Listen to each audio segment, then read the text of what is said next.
I'm sure a few of our viewers, is the issue of meritocracy versus nepotism.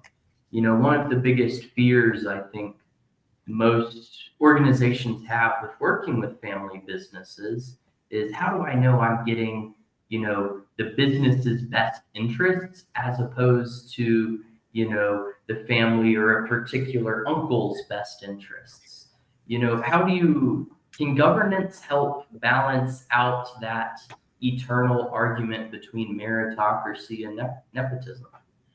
Again, a superb question, and I'm sure Catherine will agree, the source of a lot of disputes. Families fall out because of this very reason. I think, I can answer this, and I'll pass it on to Catherine, because I think Catherine can give you a more legal and regulatory kind of solution-based response. But if I can give you an insight into what I see in the markets that I operate, I cover the Middle East, Africa, and India, and we as an organization are quite unique. Jersey, as an IFC, has a global footprint, so we have a bird's eye view of what's going on in key capitals of capitals of the world, whether it's in New York, whether it's in Dubai, whether it's in Riyadh, whether it's in London, Singapore, Hong Kong, Shanghai, Cape Town, Johannesburg, Lagos, Nairobi, or Cairo. So, and I can tell you one thing, and this is an important thing to remember for you, for your listeners: the issues are almost always the same. And it's amazing how, they will manifest in a different way, but the underlying issue is always the same. And you hit the nail on the head when you said nepotism versus meritocracy. Usually, the kind of issues that we come up over and over again when we're looking at family businesses, when they approach us as a jurisdiction and say, how can Jersey assist us? How can your finance, how can your award-winning finance industry support us in these challenges? The challenges they have are, some of the things that you've mentioned there, where you have, one particular branch of the family or one family member dominating the business, and others feel that they're not getting the value that they want to. They feel they have the skills and the expertise to be able to contribute, but they can't. This can be gender, this can be age, this can be different branches of the family. So it can be determined by a lot of factors. We also typically see within this dynamic, younger generation feeling almost as out of touch. They feel like this business does not meet my expectations. I've gone out to the West. I'll give you a Kenyan example. You have a lot of families in Kenya, a lot of family businesses in Kenya that have sent their children out to get educated. They come back to this business and say, this is very archaic. You're doing business in a way, in a sector, in a field that doesn't really match. Fintech. I'm sure you're coming up in your fintech cap. I'm sure you come across a lot of family businesses and a lot of family members that sort of express that. So how do you make it more inclusive? And these are the kind of challenges. So what have I seen? I've seen situations where the family, at the family level, so we go back to the family governance point, they say any family member that's involved only comes into the business after they've spent sufficient time outside with a competitor or in a different sector to build their own expertise and experience. Okay. I've seen instances where the family say, no, there needs to be a minimum qualification threshold. They need to be MBA in terms of getting into C-suite. Or I've also seen instances in Kenya where the family says, no, you want to be involved, you've got to start from the bottom. Work your way up, create your credibility internally so people feel that the right person has made it the choice. And conversely, at the other end of the spectrum, again, Andrew, I have seen businesses, not necessarily within Kenya, but perhaps in the Middle East and in India, where the family says, we don't want any of our family members to be involved in the business.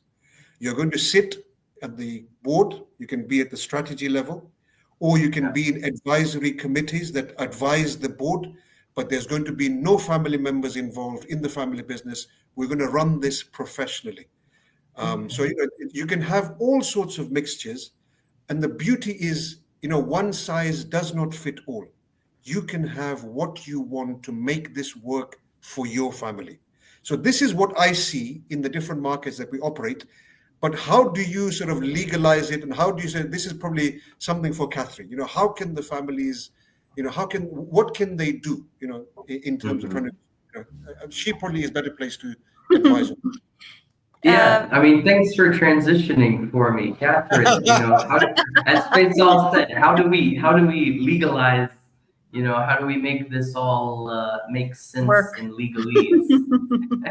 That's where we step in. So yes, I mean, a solution to those sort of overlapping roles and perhaps unclear boundaries that Faisal was alluding to would be to draft a family charter. So we sit with a family and work through the beginnings and end of a formal written document that outlines the vision, values, rules, and governance framework for managing the family's involvement in the business, or shared wealth, or both. It serves as somewhat of a constitution for the family, so it provides clarity on roles, responsibilities, and decision-making processes. It can even go so far as to establish employment contracts and appoint professional managers to formalize roles and reduce conflicts. We can also develop comprehensive shareholder agreements. So looking at, say, a lack of clear agreement on ownership or voting rights or share transfers, which often I will see, we can develop a comprehensive shareholder agreement, which can include buy-sell provisions, meaning it can set out the rules for transferring ownership, as well as affording minority protections for minority shareholders and voting mechanisms. So it can be as descriptive as you like, really, and the aim is to avoid future conflict. I don't know if you've got anything else you want to jump in on that subject, Faisal. Yeah, so look, I think family constitutions widely are very important documents, but they're only as good as the agreement of the family. I've had, and believe it or not, I've had family members say to me, what do we need as a minimum just to make sure we have something that everybody's happy with? That defeats the purpose.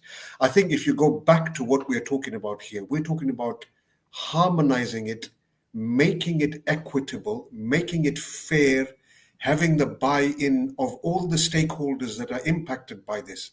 Remember, at the family business level, it's not only the family members that are involved in the business or the management of it, but you're talking about professional management. You're talking about the wider employees. You're talking about the customers of the business. And then ultimately, you're talking about the economy. I started off by saying how important family businesses are to Kenya. So you can imagine even the Kenyan government has a say in these kind of things to say, this is what we want from you. So this is why you have these kind of insights that come in. So, I've always said this, and I'll say this, and we were having this conversation beforehand. Tax is another driver for professionalization. I've talked about outside investment, outside financing, the desire to professionalize. But sometimes the tax that a state imposes requires the businesses to professionalize so that they're able to demonstrate to the authorities that the information that they're providing is the systems have the integrity and accuracy to be able to determine what is actually due to the state. So I think instead of looking at it in terms of just the constitutional documents or the family constitution or other governance document, it's looking at how do you get to that. Get the agreement of the family, get as many of the stakeholders, signed into it so that it survives any one stakeholder.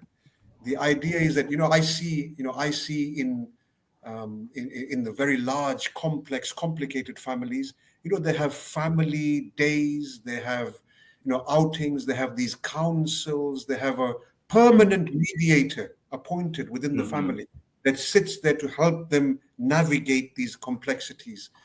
So I think these are quite important. And let's not forget also that within the legal and regulatory framework, and Catherine can correct me, but for example, listed entities, and some families may be part of listed entities, will prescribe what needs to be done. So from at a board level, they'll say you need to have X number of females, for example, or there'll be ESG requirements that are determined by law. So these are the kind of things that are coming from a legal and regulatory side, but also the family itself needs to sort of come up and say, okay, these are the kind of solutions that we need to have in place. I think remuneration is quite an important point. Remuneration, responsibility, and the roles that family and non-family play in the business, if these are defined, agreed, and followed to the T, audited independently, updated when they needed to, these are quite important. I'm with you 100%. It really, at least from my, opinion, my point of view, is that a lot of these issues come from just having structure. If you have a structure in place, when you have a question, when you have an argument, you have a document, you have a constitution, you have something you can go to that says, all right, how do we resolve this? Okay, the next steps are X, Y, Z. All right, there's the resolution. Like my family member or not, that's what we got to go with. I'm sure both of you have seen this within your careers. The dispute resolution thing is such an important piece, and I think it really does also come down to, Faizal, you used the word earlier, next gen. I'm assuming that means next generation, right? Yeah, it's absolutely spot on. Next generation are the drivers of these family businesses that we're talking about. They are the future decision makers of these families that we're talking about. And we try and summarize it as Jersey. We because we deal with such diverse types of families from across the continent, it's very difficult to try and provide a description that fits all. But let me try and attempt something that sort of touches on some of these kind of key points, and then give you my view on the importance of the next gen, and perhaps Catherine can supplement on that. But essentially, next generation, I already alluded to this, they're highly educated, they are tech savvy, they're citizens of the world, focused on impact beyond them. So this is quite an important thing. If you take these 4 or 5 parameters and then you replicate that in the context of a family, family at the top and family business at the bottom, you then start to realize their importance. I've mentioned this a couple of times now. In Kenya, we know from independent Big Four research that multiple generations of the businesses are already involved in the operation of the business. So if you think about a tech-savvy person coming into an old trading business, immediately you can think about them thinking of these solutions. And, some of these things I can't even fathom. We talk about AI, we talk about these kind of things that are becoming increasingly important at the global stage, but try and bring it down to the family business. It's the next generation that are driving that. So, you have the challenges that come with that is that, you have next generation that are quite ambitious. And, with that comes a lot of challenges around trying to not control, but trying to create parameters for them to flourish. So this is where, I've seen situations where families say to next generation that not necessarily align with the business direction to say, we're going to give you a small pot and we're going to set up a venture for you. You go out there and prove yourself in what you want to do. Or alternatively, you also have next generation that come in and they get the free hand to improve the business, to take it to the next level. I don't want to say that the level that the business is at is not doing well, because it's created the wealth that has brought the next generation to that stage there. But, it's development. It's a natural development in there. So next gen drive that. So, you have to have parameters around that. How does that look like? I already talked about the interaction between professional management and the family management. In a lot of the cases, the family management will be this next gen. So are you, going back to your point, Andrew, is it nepotism or is it going to be meritocracy? So are you saying to this next gen, we want you to start from the shop floor, work your way up? So what is that going to look like in the context of next gen? Are you going to get them mentoring? How are you going to develop that next gen? Are you going to get them out into the world, into other businesses, to try and see what that looks like? So that's one. How do you develop? How do you nurture? How do you bring them in? The other part that you get from next generation is not necessarily the family side. Remember, at the family business level, you're going to nurture the people that are good. I think it I mean, was. you don't want to make it feel like, hey, if you're an upstanding employee who's worked for 20 years, you can't, Exactly. move up just as far as family members, correct? Exactly. That kind of gets to what you're saying. Exactly. So I'm talking about succession is also relevant when it's non-family members. There could be a star within your junior ranks that you feel that, he's a future CEO of the business. So how do you nurture that talent? How do you incentivize that talent? How do you make sure that you keep that talent? In the Middle East and in certain parts of Africa, you get government bodies or other competitors coming in and taking your key staff, right, and saying that, we're going to poach this staff because he's the reason that the business is successful. So that's another angle to look at. And then finally, Andrew, in this part, the other quite important thing is gender. It's important. How do you make it fair so that both gender, whether it's family, non-family, within the business, are nurtured, respected, have the same opportunities? I talked about it in the previous question where I said regulation and laws to a certain degree force that on the larger, for example, listed entities.